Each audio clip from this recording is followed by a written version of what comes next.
اب دیکھیے پہلی وحی کا جو احوال ہے نا بڑا عجیب ہے. برادران کے یہاں مختلف ہے، ہمارے یہاں مختلف ہے.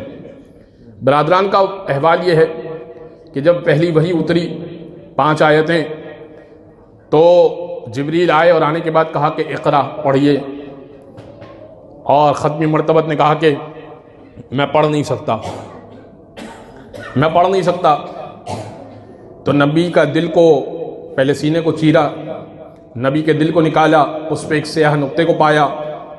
یہ بخاری کی روایت پڑھ رہا ہوں، میں نے خود پڑھی ہے اس کو اس لیے پڑھ رہا ہوں. نبی کے دل کو نکالا، اس پہ سیاہ نقطے کو پایا، اس کو آب کوثر سے دھویا، اور نبی کے سینے میں اس دل کو دوبارہ رکھ دیا، سینے کو جوڑ دیا، نبی کو ہوش میں لائے اور کہا کہ اقرا پڑھیے، اور نبی نے 5 آیتیں پڑھ لیں. اقرا بسم ربک الذی خلق، خلق الانسان من علق، اقرا وربک الاکرم الذی علم بالقلم، علم الانسان ما لم یعلم.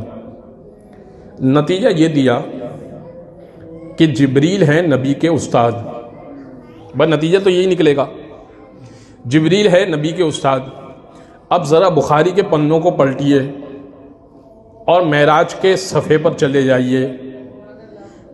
مقام مصطفیٰ کو بیان کرتے ہوئے، راوی کا میں نام نہیں لے رہا، ایک مرتبہ اس نے لکھا کہ سدرۃ المنتہا پر 4تھے آسمان پر جب پہنچے محمد مصطفیٰ، تو جبریل نے کہا کہ اے اللہ کے رسول، یہاں سے آگے قدم نہیں بڑھا سکتا، اس لیے کہ اب یہاں سے آپ کا سفر پروردگار کی بارگاہ میں اکیلا خود ہونا ہے.